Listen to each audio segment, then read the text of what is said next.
Full Service Radio Voice, AM 1240, and an exquisite opportunity we have to discuss An Affair with Beauty. What a title! That's very captivating, and the picture, the portrait on the front cover is very beautiful indeed. The Magic of Youth. Joining us in studio is author James Philip Head, otherwise known as Jim. Thanks for stopping by the studio today, Jim. Good morning. Thank you so much for having me. Absolutely, and certainly glad for you to be here. And a very special event is set to occur tomorrow at the Christy studio. There is a gallery open house also planned. You will be there signing books as you have written this book.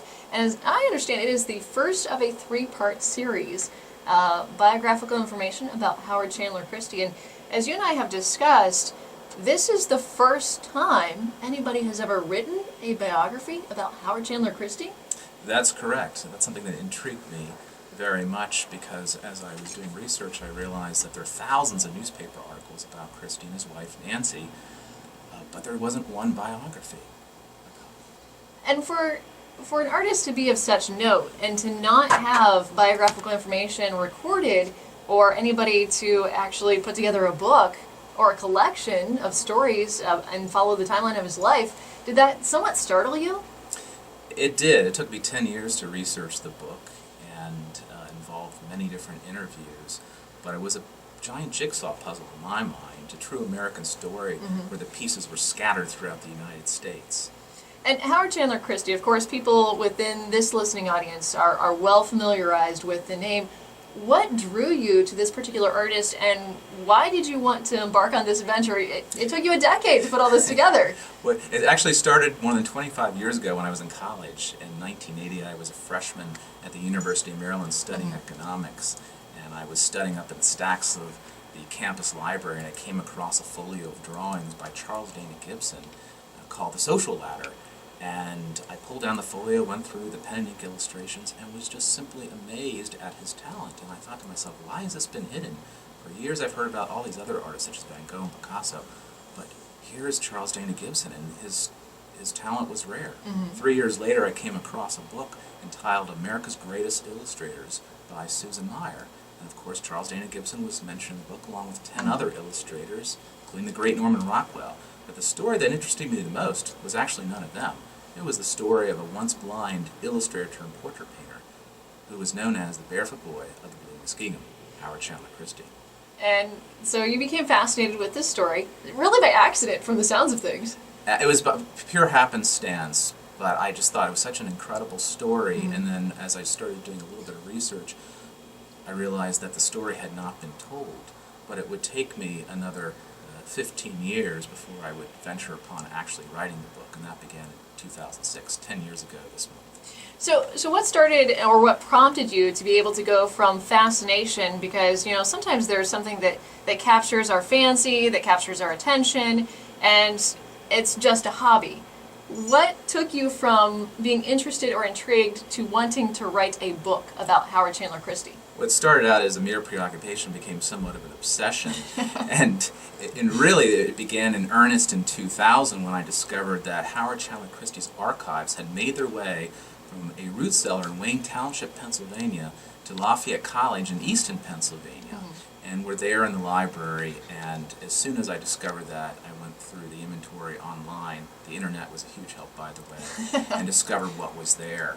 And then it would take me another 6 years to actually travel to Easton, Pennsylvania to do the research. But once I was there, I discovered that not only the story was true, it was better than I ever expected it would be.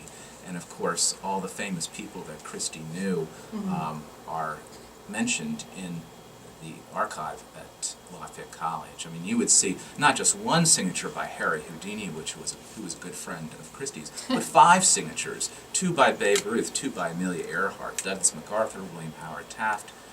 Really? It was just incredible. And the ability to be able to bring his story together, to bring his story to light, this is a first of a 3-part series. So what transpired that you had to make that decision, okay, I have way too much information, put this in one book? My goal was always to bring Christy back to life, resurrect Christy in a way that no one else probably would do it. Most people would write a third-person biography. I decided to write a first-person biography about the artist told through the eyes of his wife, Nancy Christy, a former cosmopolitan model who was once considered one of the most beautiful women in America in the 19-teens, 20s, and 30s. I wanted to do a portrait of the artist in words, and that's how I decided to write the book. It is an interesting perspective, and certainly the ability to be able to have that perspective and add everything in there. It is going to probably shock a few people, some of the contents in this book, some little secrets along the way that a lot of people, they have this idea of Christy, but you're about to divulge some things that people in this area have no idea. That's absolutely correct. Yeah, there are quite a few Christy secrets. He had over 800 models and painted some of the most beautiful women in America, so naturally there's going to be some scandal. Of course, I mentioned he was once blind. He was an alcoholic and recovered from alcoholism, and so there's that scandal as well. And of course, his first marriage to Maybelle Thompson, a model of his, who was considered one of the most beautiful women in the turn of the 20th century, that resulted in scandal right here in Zanesville, when it created the largest, most highly publicized child custody battle Ohio, if not America, had ever seen, when Maybelle brought suit against Howard over their little daughter. Especially at that time. And that was unheard of at that time. Absolutely right. I mean, to think that Howard would want to live back here in Zanesville and his wife wanted to live in New York, and Howard basically kept the little daughter, Natalie, who at that age was about 10 years old, right here. And of course, she wanted the daughter back, and so she brought what's called a habeas corpus action right here in Muskegon County. And just one of those things along the way, historical content, there is so much to be spoken about, not only from the artistic standpoint, but as you mentioned, many of the people of note that Howard Chandler Christy not only knew, rubbed elbows with, but was friends with. And it really is a remarkable story. Yeah, as I tell people, it's not a story about an artist and his art, it's about the changing of America for the first half of the 20th century, a man who influenced it and a man who captured it. And he knew presidents all the way from Teddy Roosevelt, who he rode alongside down in Cuba during the Spanish-American War, all the way through Truman, and painted them all except for Woodrow Wilson. I'm not aware that he painted Woodrow Wilson. All right. If somebody finds it or knows about it, please pass along the information. Yes. One of the neat things, too, the opportunity to be able to be here in Muskegon County for the Christy Studio Gallery Open House, the book signing that you have coming up tomorrow, for people within this area, not only to have that opportunity to see more about his life. Maybe they haven't been to the studio in a long time. Maybe they've never been there. This is a great opportunity. And also to share some stories. I mean, it's one of the things, stories get passed down from generation to generation to generation. And for people to be able to have that experience, certainly to bring it full forward, and for people within this area to also have their perspective. It's going to be an interesting opportunity. Yeah, the first book concentrates on his early years right here in Muskegon County. And so to visit the studio, it'll really make that book come to life. I think people will be able to envision his childhood. And for people to be able to see a bit more about the life of Howard Chandler Christy, brought to life in a really exclusive way through the eyes, through the vision, through the words of his wife, Nancy. And for people to be able to see that a little bit more along the lines of perspective, to give them an idea of this artist that maybe they've only just seen or heard in name and just maybe a couple of paintings. Yeah, Howard was a household name during the first half of the 20th century. Everyone knew who he was. He made headlines all the time, from New York to California, from Maine to Florida. Even when he died, he was eulogized, and obituaries popped up all over the place. But it was intriguing to me how he had fallen into obscurity, and how quickly people that were once famous become forgotten. Completely forgotten about, and no longer a household name.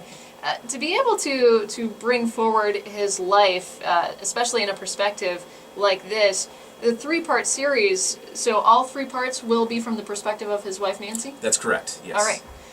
To be able to see the title of the book, An Affair with Beauty, The Mystique of Howard Chandler Christy, and of course this first book is entitled The Magic of Youth, which is also the same title of the portrait Who is the feature in the portrait?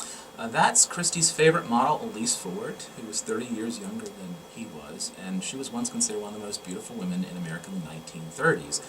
If you look at her image, you probably will think of the Lucky Strike ads that ran through the That's her. mid-30s. Exactly. That's her. Yes. All right. For people to be able to see the concept too, that whole idea, that notion, especially in that era, in that time period, to be a Christy girl.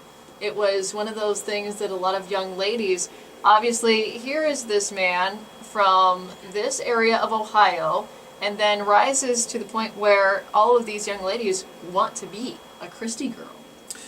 And really, things haven't changed all that much in terms of modeling. Young women still want to be immortalized, they still want fame, they still want fortune, and that's the same as it was back in Christy's day, from the early days of the Christy girl, which developed in 1899, all the way through his death in 1952. People wanted to be a Christy girl. And by that, a lot of times his opinion, if you will, was sought out as far as what one conceived of as beauty. Absolutely right. He was a connoisseur of beauty, and he was the chief judge of the first 4 Miss America pageants from 1921 to 1924. I did not know that. That's incredible. This is one of the parts of the story. Obviously, as you said, you've done a lot of research that's taken many, many years. But to be able to find out all of those little details, I had no idea. Well, and I think it's something that people forget. They think of beauty in terms of today's beauty, but in yesteryear it was something different. And for beauty pageants, the owners of beauty pageants would eagerly seek out the illustrators, because before movies, before radio, before TV, people bought magazines and books because of the pretty pictures, because of the good-looking men, the good-looking women, and the romance. And so these beauty contestant impresarios would eagerly seek out people such as Christy and his friends Charles Dana Gibson and James Montgomery Flagg, who were the illustrators of beauty. All right. It is a really interesting perspective, again, to be able to take this book, to see the book written through the visualization, through the eyes of his wife Nancy, from that perspective. Really a unique opportunity to be able to share the story of Howard Chandler Christy. Now, for you, as I understand, you are not an author by trade. That's not your. It may be your first passion, but it's not your first job. That's right. I'm a lawyer by trade. I do estate planning and trust estate litigation in Tyson's Corner, Virginia, for the law firm of Williams Mullen. And so I love writing, but this is different than the typical memos and briefs or even wills and trusts that I draft. It's a little more entertaining. Yeah, thank you. I like to think so. Well, the opportunity for people to be able to stop by and visit, to meet you in person, to purchase a copy of the book. The book is available for sale tomorrow. You will be there signing the book at the Christy Studio Gallery and Open House. It is set to take place tomorrow, 2 until 5 p.m. Howard Chandler Christy Studio, otherwise known as the Barracks, just about a mile south of Duncan Falls on State Route 60. Officially, Blue Rock is the location. And for you to be able to actually step into the studio makes it even more real, doesn't it? It'll make it come to life. Absolutely. For people to be able to enjoy, certainly encourage you to take this opportunity, and you have the opportunity to peruse the display of works by Howard Chandler Christy on display. Also, refreshments will be available, and of course you have the opportunity to meet the author. We have just been speaking with Jim Head joining us in studio. The book, An Affair with Beauty, The Mystique of Howard Chandler Christy, The Magic of Youth. It is available for sale on location tomorrow at the Christy Studio. Jim, thanks so much for stopping by today.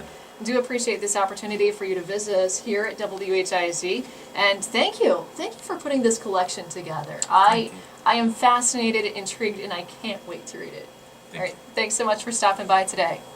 You're listening to AM 1240 WHIZ Zanesville. Time now for ABC News on AM 1240.